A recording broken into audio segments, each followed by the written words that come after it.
కువైట్లో అతి తక్కువ ధరకి ఏదిరా తినడానికి దొరికేదంటే ఈ కుబ్బుసే మామ. ఈ ఒక బిల్లు ఇస్తే వాళ్ళైతే 5 రొట్టెలు ఇస్తారు.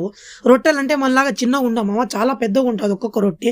ఇట్లాంటి షాపు ప్రతి ఒక్క సూపర్ మార్కెట్ వెనకాల అయితే ఇట్లా ఉంటది రొట్టెల షాపు. ఇదే ఇక్కడ ఇరాన్ రొట్టె. ఇక్కడ పనిచేసే వాళ్ళు అయితే వీళ్ళు ఆఫ్ఘనిస్తాన్ వాళ్ళు. ఆఫ్ఘనిస్తాన్ అంటే తెలుసు కదా, మన దేశానికి పక్కనే ఉంది. వీళ్ళకి ఇంకా అయితే హిందీ కూడా మాట్లాడదు. ఇక్కడ చూడొచ్చు వీళ్ళు ఎట్లా చేస్తున్నారు. ఇవే 100 ఫిల్స్ కి 5 వస్తాయని చెప్పింది. 100 ఫిల్స్ అంటే 20 రూపాయలు మన పైసలు అయితే. ఇక్కడ చూడొచ్చు వీళ్ళు ఎట్లా చేస్తున్నారు. మంచిగా అయితే ఒక పక్కన కలుస్తారు. నేనైతే 100కి 5 వచ్చేది తీసుకోకుండా 100కి 2 వచ్చేటి సిమ్సిమ్ అయితే తీసుకున్నా. సిమ్సిమ్ ఎక్కువ తినేది ఎప్పుడో ఒకసారి తినాలి, ఎందుకంటే తింటే చాలా వేడి ఎక్కుతుంది.